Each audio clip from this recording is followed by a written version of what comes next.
И, наконец, еще одна студия, удивительная студия, творческая студия. Это ИЗО-студия, руководитель Павел Николов.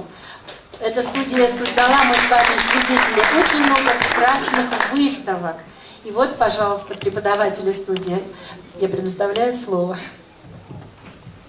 Добър вечер, уважаеми родители, скъпи деца. Казвам се Павел Николов и съм много щастлив, че ръководя тази студия вече третата година. В моите уроци по рисуване развиваме така наречената със сложната дума креативност в детето. В принцип това нещо е заложено в нас и освен познанията, основни познания по живопис, по скулптура, по графика, по рисуване, разучаваме различни стилове, различни техники, като апликация, шаблон, всякакви други неща, дори сме правили и анимационни филмчета. В нашите уроци до този момент съм се старал да бъдат неповторими. Тоест всеки урок е различен. Даваме и домашни задания и стартираме с конкурс. Още сега вече раздадах конкурса, който ще на 17 до 18 ноември имат възможност да участват в един конкурс за семейството. Тук се правят много изложби, почти на месец, на два имаме изложба.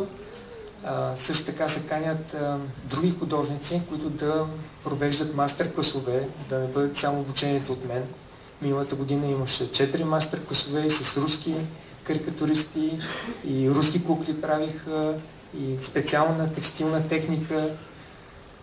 И тази година ще се опитаме също така да се постараем да са доволни, да им е интересно, да обичат рисуването. И към края на годината имам още една изненада, която мога да кажа, не мога да не я кажа като изненада.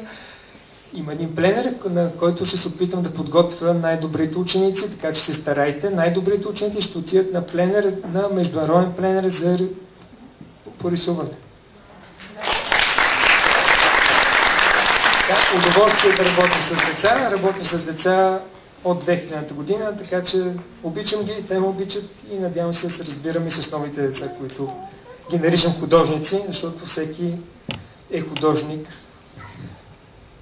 тъй като ако обича да го прави и го прави повече, той се развива в тази насока.